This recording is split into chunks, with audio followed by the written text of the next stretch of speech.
Thank you very much for joining us, Sanjay, Chris, Vineet. I'm going to do a short round of introductions and then get straight to the questions. And I think this topic should interest many people in that enabling the next unicorn, because who has not heard of them, who doesn't want to build one? So I think, let me start with, sorry, let me get my papers in order. There are too many different things going on. So let me start with Sanjay. Sanjay is a co-founder and managing partner of Bloom Ventures. It's a leading early stage VC firm in India. And he's done a tremendous number of, he's invested in over 50 startups. Some of them include companies like Taxi for Sure, which was acquired by Ola, ZipDial, which was acquired by Twitter, etc. And there are many more of them. I think basically the Bloom, he's also been an angel investor for a while before he started Bloom through Mumbai Angels. And he's made a lot of very good bets in his life, including companies like InMobi, etc. So Sanjay knows a little bit. I think his ability to connect the dots and spot these opportunities is a good reputation in VC circles. He didn't, however, start off with corporate life in PwC and IBM. He worked in Sun Microsystems. And I think he's done, he's worked in the US and Southeast Asia and India. And welcome, Sanjay, for this, and look forward to that. And then Vineet and his wife Swati founded Avishkar nearly about 17, 18 years ago, 2001. And what he basically wanted to do was to kind of create a model that allowed to create risk and intellectual capital for enterprises that impacted rural India. And he started it with a small amount of his own money and a bank loan that he took. And today the Avishkar IntelliCap group has many distinct entities. They have a microfinance entity. They do venture debt, they're an SME lender, they're a merchant finance company with about 2,400 people. And he's actually kind of made a business out of, like I said, finding capital for rural India, which at a time when he started it wasn't a very, very common thing. I don't think the gentleman in the middle needs much of an introduction, Chris, but I should anyway introduce him. He was chief executive of he's obviously a founder, chief executive, vice chairman of Infosys. But, and he's been one of Asia's top executives. He's done it all. He's been a world co-chair of the World Economic Forum. But currently, Chris is in an interesting thing. He's chairman of Accelor Ventures, which is his own early stage accelerator and venture fund. And he's also the CII Future Business Leader. He's been past president of CII. And in, I think among the many things, honors that Chris has been awarded is a Padma Bhushan. And so he's really privileged to have Sanjay, Vineet, and especially you, Chris. Thank you very much. So I'm just going to basically start with you, Vineet, because when we are having a chat about enabling the next unicorn, Vineet had this idea about how he serves the need economy, and it led to a very interesting conversation between the four of us about the need-based unicorns, the want-based unicorns, and actually fundamentally things. So I'm going to start with you, Vineet, and ask you to talk about your own experiences in what you're serving. Okay, well, first, great honor and privilege to be here next to Mr. Chris Gopalakrishnan. I actually am a forester by training, so didn't apply my mind too much, was not the best student, and so managed to become a forester. Was asked to leave the forest because my wife didn't like the forest. So, and then spent some time probably started one of the first incubators in India. I'm not sure whether it was first or not, but it was a government of Gujarat incubator, and I ran it for 3.5 years, and realized that if you want to bring about a change, so my job was to convert innovations done by farmers into businesses, and it was during that process I realized that in every Indian carries around 10 innovations or 10 ideas in their back pocket. So really innovation, or the idea was, or whatever way you look at it, was not really the scarce resource. Capital to make it work or go forward, and the talent that will make it happen was really the challenge. So with this great idea, I actually quit my job, which is not the smartest thing to do. My life saving was 5,000 rupees, and we started a fund, and I actually landed up in this country right here. I had never traveled out of India. I didn't have the money to travel to this far. So I happened to got in touch with some people in Singapore who were connected to the institute with which I was running this incubation, IIM Ahmedabad, Anant Nageshwaran and others, who told me to come to Singapore, and I told them I don't have the money, so Anant and others actually paid for my to and fro ticket. It was 22,000 rupees, something like that. Anand was kind enough to keep me in his home, and I made a presentation with this very, think about a forester talking about a venture fund to invest in rural India with 50 Singaporean Indians sitting there, mostly from banking sector. One of them was Jayesh Parekh as well. And I was 29-year-old, and I think the only thing good about me was I was very confident about not knowing anything. So I was asked questions like exit, and I said, that's the door. And IRR, I couldn't figure out how to define IRR. So ultimately, I walked back with $100,000. And the idea was to put this money back into people who have some sort of an idea. It could be a tilting bullock cart.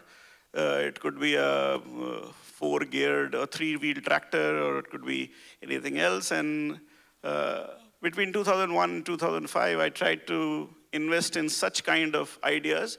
I was a good guy, supported by a lot of good people, trying to find those good people who were trying to change India. And then 2006, we did a debrief. And my conclusion was, good people trying to help good people change India is a very bad idea.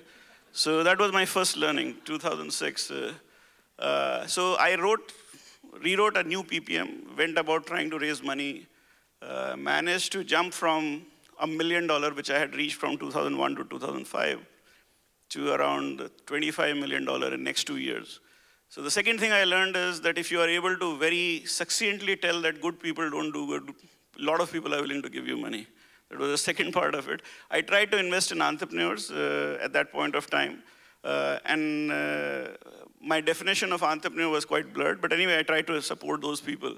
And then around 2010, I realized that entrepreneurs can go only this far, and the team starts playing a much bigger role, a question that was asked earlier as well.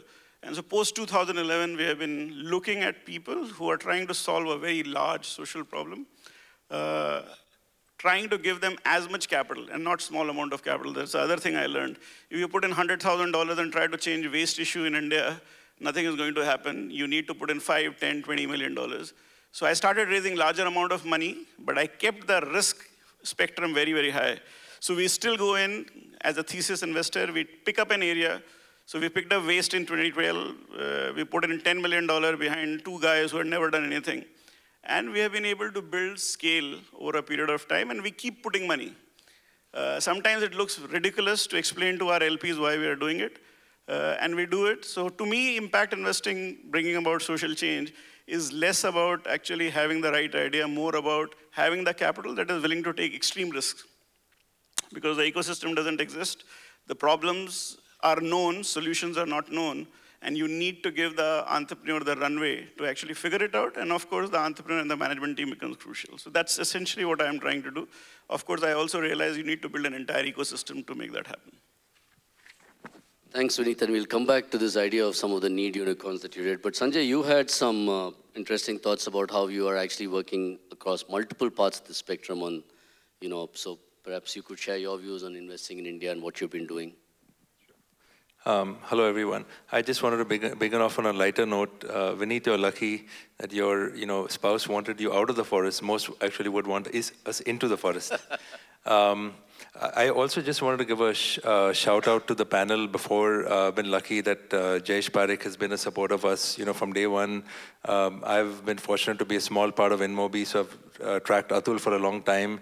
And I've not met Dr. Syed, but I think they're doing some fantastic stuff. There's a company called Pandurim that is developing liver tissue, artificial liver tissue from there, and Bugworks we're familiar with. So I think it's really great to be part of this esteemed collective audience. Just a quick history. My partner Karthik Reddy and I started Bloom, and we're both classic, Indian engineers and MBAs. Spent time in the US and made our way back. We didn't know each other in the US, and just fast forward to our thesis, or how we look at India.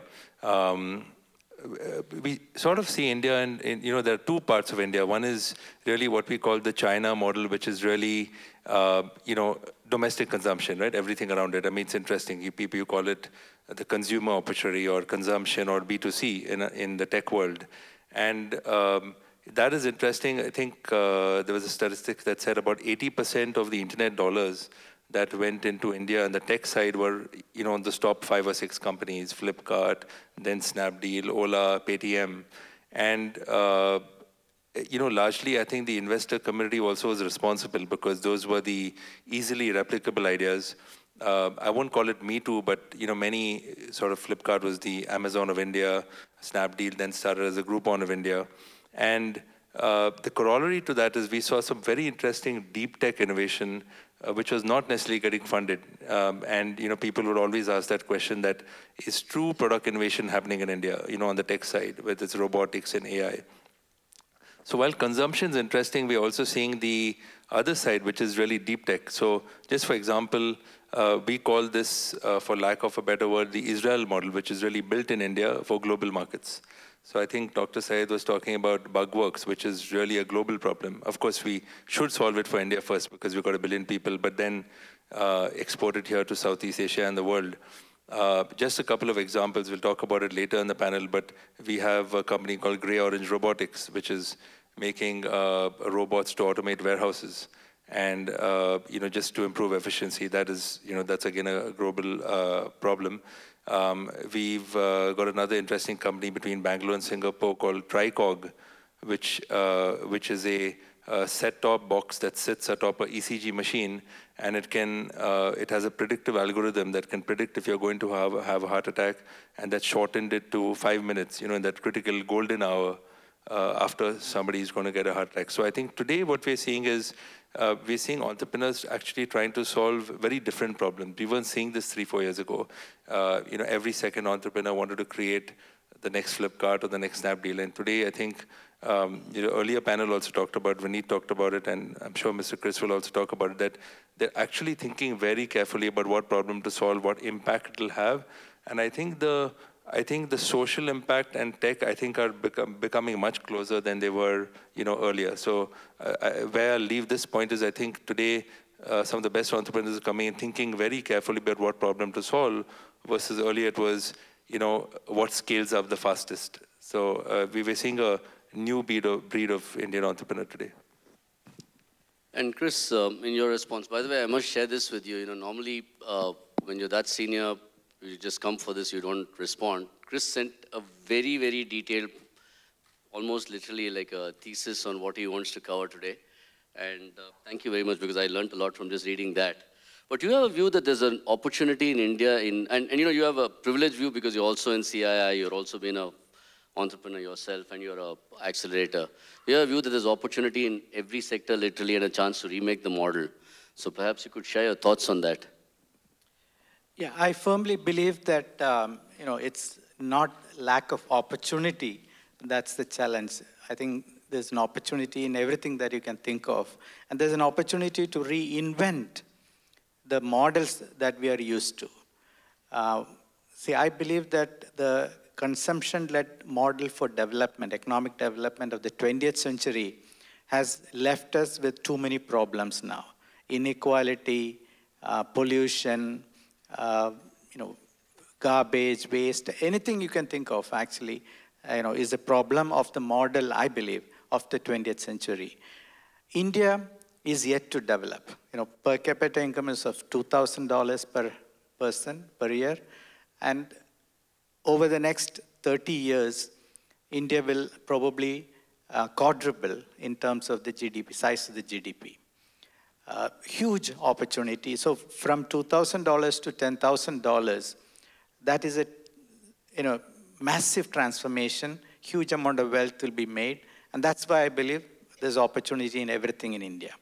But there's an opportunity, more importantly, to reinvent the model of development with social equity, with inclusiveness, and with sustainable models for development.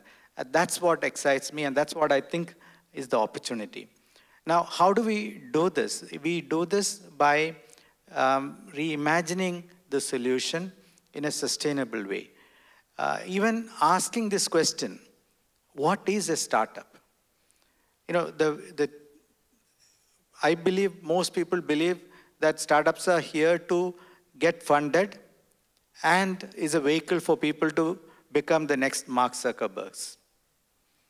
The majority of the startups will not take that path and should not take that path. Majority of the startups will become simply profitable, sustainable, small enterprises. If you look at any economy, 70% of the economic activity in some economies, maybe even more, or maybe slightly less, is actually by small and medium enterprises, which are just simply profitable enterprises. We never actually advise any startup to think about becoming profitable, which is probably majority of startups should actually take that path. So I firmly believe that we need to actually talk about the broader picture of creating sustainable businesses, profitable businesses, becoming good economic drivers for the development of the country, for the development of the region, etc. And in that process, you will identify probably a few that can scale up, that can become unicorns, but the rest should not actually die. Okay? Now, for those that become unicorns, I believe again, what is needed is, Vinny touched upon this, how do you create a HR process? What is the HR process that's relevant when you are at the beginning of your journey versus when you have 100 people to 500 people to 5,000 people to 500,000 people? How do you grow that organization? What kind of administrative capability you need to have, finance capability you need to have, what kind of sales processes you should have. And this requires, of course, mentoring, choosing the right mentors for making this happen, understanding what it requires to take a company from $1 million of revenue to $1 billion of revenue to multi-billion dollars of revenue. These are processes that needs to be in a disciplined manner, in a thoughtful manner, introduced into the company so that the company can grow. And to me, we need to improve the odds of success of a business. If new business creation is the driver for economic growth, we improve the odds by creating sustainable enterprises. We improve the odds by helping them. See, everybody says 80-90% of the startups will fail. Can we change that to 50% only will fail? That's a huge, huge improvement. That's what I'm talking about.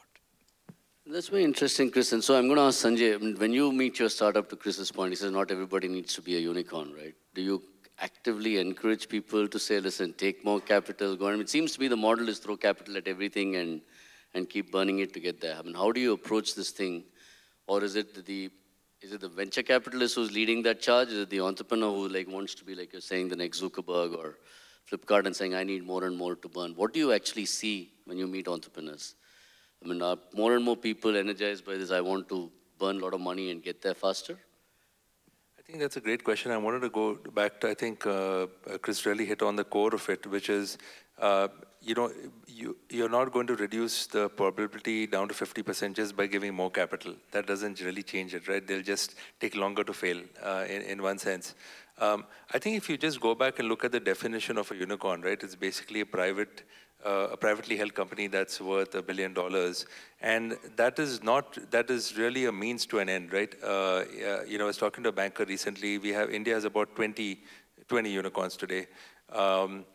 I think what we have to watch out for is everybody's talking about the Flipkart effect now, right? I was recently in Bangalore, and they say that we can see or feel the Flipkart effect around, right? There are drivers and grandmoms talking about equity and things like that, right? So in one sense, of course, it's positive because it's shown that actually venture has become an asset class and it's actually made money, which is positive. But I think what we have to find out is why are people becoming entrepreneurs in the first place? I think that's far more important. It is not necessarily to create of course you'll make money if you create value. So coming back to the question, when we look at it, we really say, what is really driving that entrepreneur? So I'll give an example. I'll just use some examples. We've backed a company recently called Stellaps. And what they do is, so think of it, it's a Fitbit for cattle, Fitbit for cows. So what there's a lot of unadulterated milk, and what they're doing is they have sensors for the entire dairy supply chain. They can measure, when is a cow healthy, when it's not, what is the right time to take milk.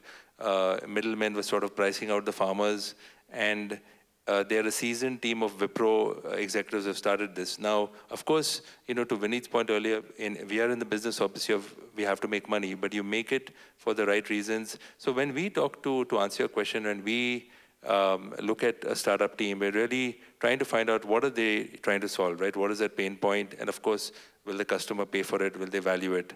That's the most important versus, early saying that, we are trying to do a small sliver of what Flipkart is doing. They're valued at 20 billion, so we'll become 2 billion. That's not the right reason. One of the other things we look for is the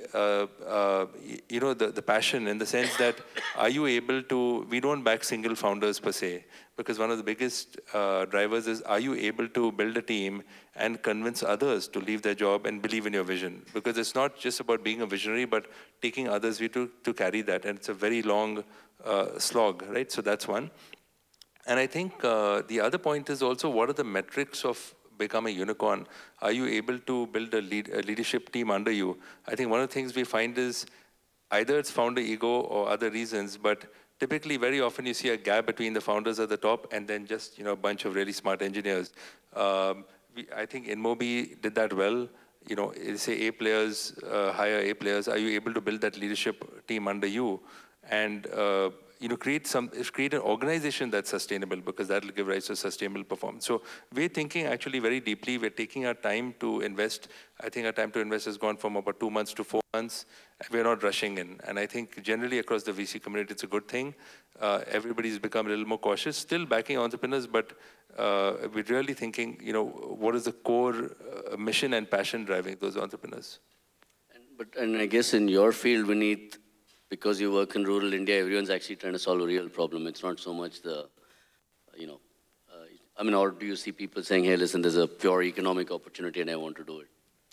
No, anything that becomes exciting, you have all kinds of people coming there trying to extract value. But I think in the space that we operate in, 2-3 things are pretty simple. One, you won't get an opportunity to play golf in the evening. So that is taken out. You're going to be in places where electricity is not there.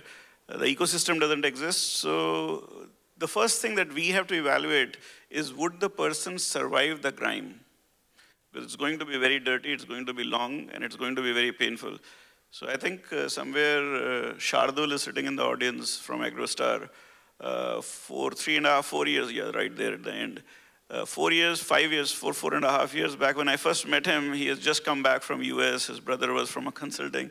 And the only thing we were trying to make a judgment on is, will they survive actually? Because these guys have come from such comfortable lives to go and try to deliver a farmer what farmer wants in his doorstep. And they were actually looking for 50 lakhs. And I was wondering, what will they do with that 50 lakh? Trying to solve what farmers want in their doorsteps. So effectively trying to build an Amazon for farmers, long and short of it. So we told them 50 lakh is too little. And I told him very bluntly that I have 2 doubts. First, you won't survive. But we are willing to experiment, given that you have come with a good background, and we'll give you some money and see whether you survive that. Even if whether the money runs out, will you survive that? And to our surprise, that these are people coming from a very different background, willing to understand and be challenged by the opportunity that exists in rural India, and convert it into a business over a period of time. They have been fortunate enough that post our investment, and we invested in multiple rounds, IDG Ventures and Axel and many others have participated through, and they have now become a star in that sense. Their business name is AgroStar. So, but similarly, we have been looking at businesses that can, to me, a business can do 2 things. Either it can create jobs and livelihoods, or it can actually reduce risk and vulnerabilities. In the earlier panel, you heard, in some sense, both the things. We believe the challenge that India today is facing is that we have a massive, we call it urbanization, but essentially what is happening is people in search for jobs are moving to places like Mumbai, Bangalore, Delhi. I mean, if you go to Bangalore and generally sit in Cafe Coffee Day, you would invariably find somebody from Jharkhand or Bihar serving you coffee. Now, that's the kind of migration that is taking place, and how do you stop? So there are two important reasons here. The guy who is coming from Bihar and Jharkhand and serving coffee in Bangalore is one of the smartest guy from that area, whichever village he's coming from. Now, if the smartest person is going to go and earn $100 and therefore leave the area with people who are not really capable, how do you bring about change there? So you need to actually make them stay there and create jobs where they are. To us at Avishkar, that's really our role. So what we are doing is taking big risks, going into, so we were the first investor in Bihar, Jharkhand, Orissa, and we see this as a very commercial activity. I don't see it as a social activity at all. While the outcome is social, but the investment and the thesis and the logic is commercial. When I go in and invest in a very smart guy in Bihar, I will invest at a very low valuation. I will invest in a guy who's aspirational, who's desperate to actually build something up. I am investing in an area where there are ecosystem issues, but the opportunity is so huge. I mean, just think about Bihar's population, Jharkhand's population, and look at the competition. You don't have any serious competition there. So if you are able to build something up, you are going to build a company that will reach $20 million, $30 million, $40 million revenues in a fairly short period of time, despite all the challenges. In the process, you will create 500 jobs, 1,000 jobs, 5,000 jobs. Avishkar has till now created 250,000 jobs and livelihoods. It's a very short number, small number given the time we have taken to do it. But I have created jobs in Odisha, Bihar, Jharkhand, and not in Mumbai. And to us, actually, that is the real impact. At the same time, reducing risk and vulnerability. What Akhand Jyoti Hospital is doing is essentially reducing risk and vulnerabilities of the people there. So we are also trying to do the same thing, create infrastructure or opportunities that can reduce your risk and vulnerabilities. And that's, to us, the outcome of that is impact. Not done by us, because we are actually in the business of making money, but the entrepreneur who is passionate and committed to do it. Thanks. I'm just going to shift gears a little bit, Chris. I mean, you've done a lot of work in industry bodies, CII especially, and you've been the president. And you talked a lot about how you need to have a strong foundation from academia, research, people like NASSCOM and CII. And since you've done a lot of work, I think this morning Professor Subra Suresh was also talking about that. He said how in the US it's actually been the science foundations that did a lot of the original things on which entrepreneurs have built that business. So could you share some perspectives on why that's important, what's happening in that space? So if we fast forward, and I talked about next 30 years, next 50 years, how India is going to transform itself and grow economically. I feel that it'll have to be built on innovation, and the innovation that's backed by solid research. IP that we own. It cannot be that we are completely dependent on IP from somewhere else. We need to have our own IP, and that's how the valuable companies will be built. We also need to generate our own investable capital in India. So if you look at the funding beyond Series C, Series D, 90% of that money is coming from outside India. Which means that when wealth is generated, that wealth is actually not in India. The wealth is actually getting generated outside India. If you look at the Flipkart deal itself, 16 billion valuation, I think probably 14 billion is outside India. Maybe a couple of the founders probably and some of the employees made some money, but the rest of the funding is actually money from outside India. All this requires us to own, IP and ideas, and that's the reason why I firmly believe that the research ecosystem needs to be built. When I started looking at this in the last 3 years, what I found was the research ecosystem in India is actually pretty good. People are doing good research. The same people, when they cross the Atlantic, do world-class research. So it's not a problem with the people. It's a problem with the system. And we don't have large research teams. Each research team is a couple of people, one professor with 1 or 2 PhD people. Their budget is 3 to 5 lakhs. Their goal is to publish a paper. They never think about anything beyond that. So we need translational capability. So the whole ecosystem of taking research, building larger teams, looking at mission mode projects, solving societal problems, and creating business out of those. That whole ecosystem needs to be built. In the US, because there are successful examples of research converting into multi-billion-dollar businesses, large number of people are trying it. Academicians are willing to take the risk to leave the confines of academia and become entrepreneurs and things like that. In India, if I ask in an IIT, class full of, room full of teachers, how many of you are millionaires? I don't think many hands would go, probably none. They will actually feel, bad, that I asked that question even. Who's this crazy fellow asking this question? Where is an example of a professor who's a millionaire in India? Why is it bad? I don't know.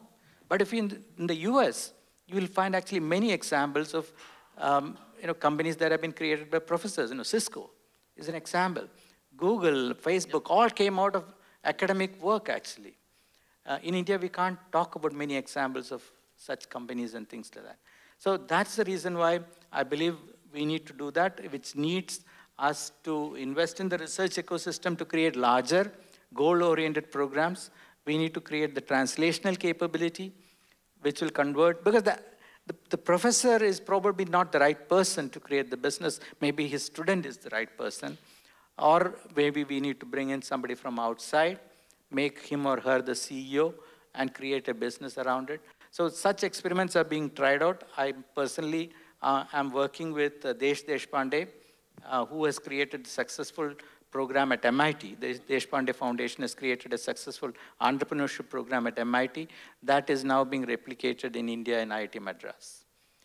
There's a Gopal Krishnan Deshpande Center for Innovation and Entrepreneurship, which is training professors and PhD students, etc., to think about creating businesses out of their research, probably providing seed grant and things like that. We also need to encourage philanthropy funding for research. 0.8% of GDP is spent on research in India. 0.6% comes from government and 0.2% comes from private sector. So I tell my private sector colleagues, you have to multiply your investment into research by 8 times. Because India needs to spend 3% of GDP on research, again, to build the innovation-led economy of the future. So these are many things, and I can go on and on. We won't have time, but these are things that needs to be done. We're trying to create that culture today. The government is also, aware of this. The Niti Aayog, the Atal Innovation Mission, etc., is to create that culture of curiosity right from school. So one of the experiments, which I was involved in, was to give Raspberry Pi kits, which is, computers of $30, to students in the 8th standard.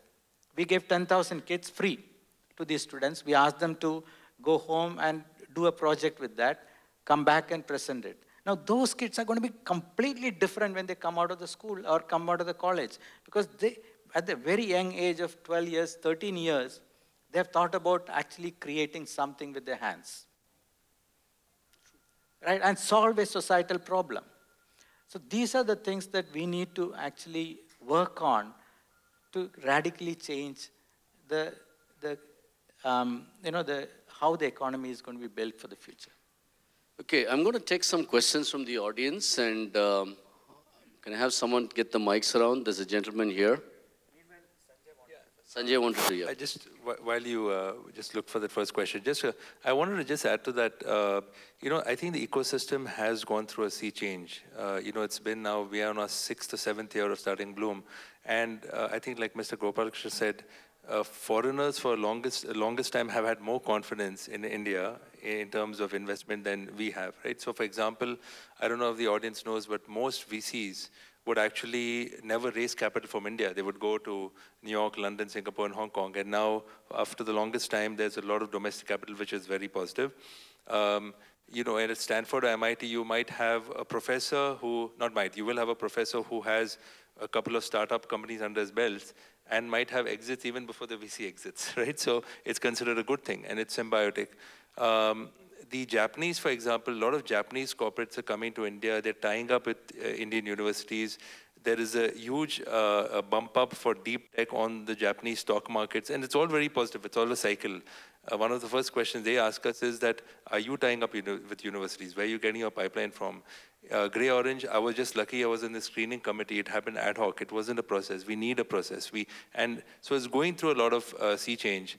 SoftBank's, I think, target to invest in India was 2 billion. They've already invested 10 billion, right? So I think the growth of domestic capital, the tie-ups with more research universities is very positive, and we need more of that. So it has gone through where it was, and we need to go further along way. And it's wonderful to see people like Chris and the others supporting that, and the Atal. We're setting up a small accelerator, supported by SIDBI, supported by them, partnering with Valley VC. So, and we need to do much more of it, positive initiatives. Thank you. I think the gentleman there, yeah. It's been a very interesting morning, and I just want to draw upon a few things that I thought I heard since morning. The first thing was what I think the High Commissioner talked about in terms of the Europeans eclipsing Asia in the past during the industrial era, and now here's the opportunity for us Asians to do it. So the term Asian, I think, was a very borderless context that was raised. So I just want to flag that for a moment. Then when we heard Professor Suresh talk about innovation, he said it should be given free rein. You don't need to control it, manage it, you don't need to direct it. So you should allow it to grow or spurt on its own. So that was the second thing that I'm taking back with me today. But then when I've heard the next two panels talk about, I feel that when it comes to grabbing that innovation and converting into something that can create impact or create a difference, there seems to be a bit of a fragmentation. So I believe, based on the success that China has seen, at least to me, it looks like you don't need to manage it, you don't need to control it, but I think you still need to do give it some kind of direction and shape. And so therefore, my question really is that we don't need to talk about a moonshot. Us Indians, we don't need to talk about a moonshot. I think the Mangalyaan is a great example of what India managed to do, where you use the existing forces to sustain and create a momentum at the lowest possible cost in the shortest period of time available to us. So why are we not looking at that kind of opportunity, creating some kind of institutional way in which you can target the direction in which we are going to do it, and therefore going back to a development economist would say it, do the allocation of resources in the appropriate fashion. And I think that's what Mr. Gopalakrishnan was trying to talk about, but do we have a way, just like we have the Atal mission to direct general innovation, do we have another way in which to direct and target the outcomes of these innovations in the social sphere specifically? Thank you. Thanks for the summary. Was there a question to the audience, similar to the any specific question to them? Yeah, the specific question is there something being created, institutionalizing the innovation and to create the impact? Yeah. Do you see that in your... Yeah, so there are individual initiatives. My own philanthropic initiative is towards aging and aging of the brain, and looking at cure for Alzheimer's, Parkinson's, dementia. You may say it's a moonshot, but I think along the way, we will create probably India's first health database, which can be used for research purposes, maybe used for finding other solutions and things like that. So there are such initiatives happening in India, and everybody I know will be able to tell you many stories like that. We just need to sustain this. See, what happens is the way you fund a startup in an e-commerce space is very different from way you fund a startup, for example, what Taslim would have talked about, Bugworks and things like that. There you need patient capital. A venture capital fund has a life, 7 years, 10 years. Within that, they need to exit. That means they need to take the money back from the startup. Bugworks will probably take 15 years before they can actually come out with a product and things like that. I'm just using that as an example. And I don't know whether they'll take 15 years or not, but I'm just saying it'll take much longer because there is a stage where you have to go through a trial. And that trial is unknown duration. Because you can fail once, you can fail twice, maybe the third time we become lucky. And that will be 6, 8 years. And by that time, most funds would want to exit. So, some of these, take a different type of capital. And that's why I'm saying philanthropic funding and grant funding is required for us to look at deep technology and things like that. And I can give you multiple examples of this. Hello. I just want to very quickly respond to, in the space that I operate in. In 2001, when I started, I was the only guy there, but today, India is considered as a global pioneer in impact investing. We are roughly investing $2 billion. So for a guy who was doing $100, everybody put together, right now we are 40 odd investors, we have a council, we do a conference called Sankalp, which not only happens in India, it happens in Indonesia and Nairobi as well. So there is a fairly large, and I think we will have 1,500 odd entrepreneurs who have been invested, funded, supported, and scaled up. And now only we have started trying to invite the government to join us as well. So the government engagement has been there, but it's been largely from a structural, so health ministry will be involved or skills ministry will be involved. But the opportunity is there and it is scaling up. So something which looks very chaotic to start with and starts from an individual fragmented manner can scale up and become quite significant in a very short period of time. And it also depends upon your interest, right? Like he talked about wanting to do it in aging, you're doing it in impact investing. It talks about individuals need, you need an individual to actually start that revolution or the first snowball in some way. But you have two questions, one from there and then the lady here. And there's a lady back there. My name is Guys, Dr. you guys are going Ram. to have a very short lunch. My name is Dr. Ram. I'm holding the company Yes International Singapore. I have been here for the last 15 years. Earlier worked in the National University of Singapore. I have seen all those development in the curricular learning, extracurricular or co-curricular learning in the school levels also, as well as the lifelong learning institute recently formed in the, to meet out for the people who can proceed their education as lifelong manner. My question is, what about Indian learning environment to address all these requirements for these three categories to meet out with the non-millennials as well as millennials requirement to make the capable development of building up entrepreneurs, innopreneurs, technopreneurs, whatever, so on. And then, what about the system? Because it is more diverse. When you see Central University is having certain kind of things, IIM, IIT are having different kind of things, and state boards are having a lot of difference. And those people who have come across with these hurdles, how to address with the challenges and embrace their capabilities for the disrupting technologies to meet out. If they are going out from India, how do they meet out all these challenges to succeed? Is there any platform which is making them to build up this capability, the gap, and achieve the greatness? That's all. Thank you. So again, the question is there a platform on the education side that is actually harnessing all the various things that people are doing in a fragmented way?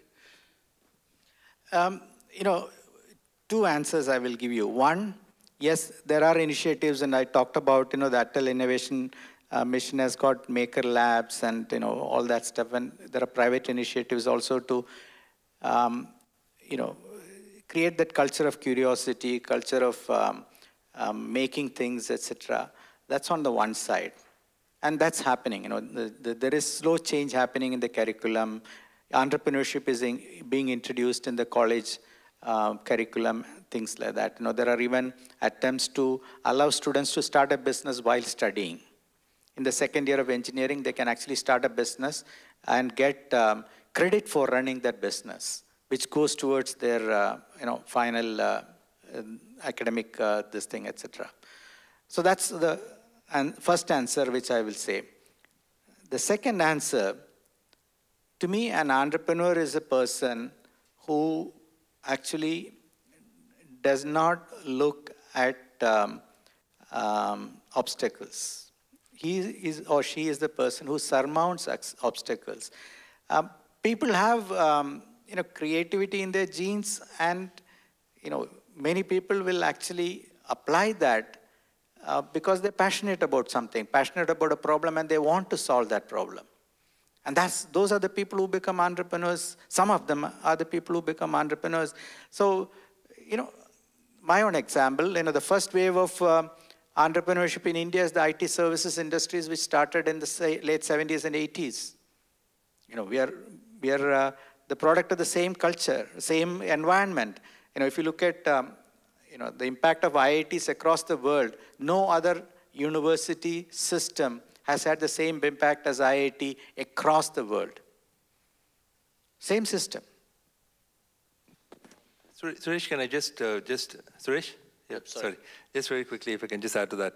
I'm going to take a more practical view in the sense that, you can have all kinds of initiatives, right? SIDBI, for example, has a 10,000 crore fund of funds where they give, funds to VCs and to startups.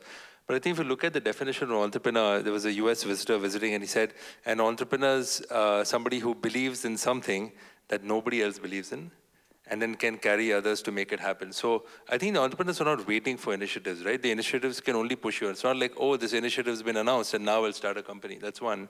And success begets success, right? We recently had an exit from our fund too when Nutanix acquired one of our companies.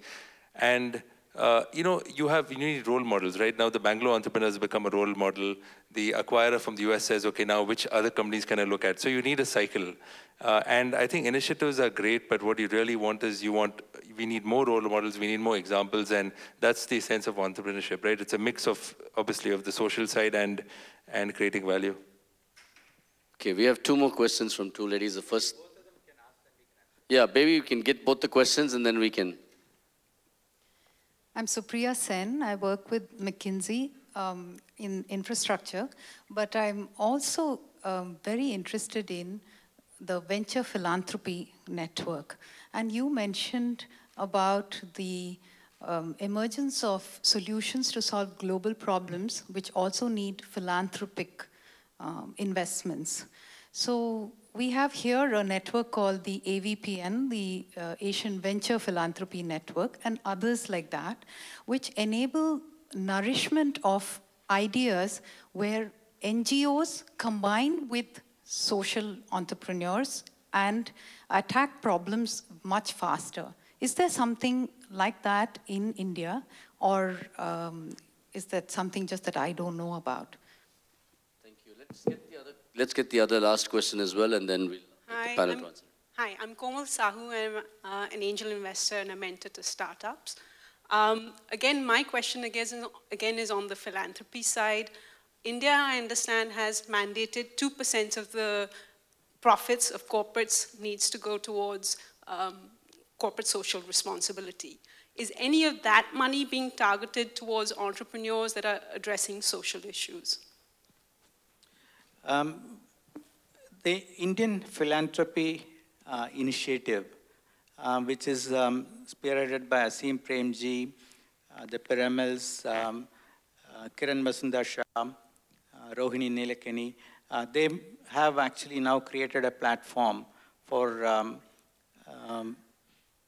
directing the philanthropic efforts and learning from each other, creating larger initiatives and things like that. It's very early, but such a network does exist. And Bill Gates also actively participates in this, giving his push to this initiative. Then on the second question, yes, that's what we are trying to do now. Increasing the philanthropic money towards social causes, as well as the CSR funding.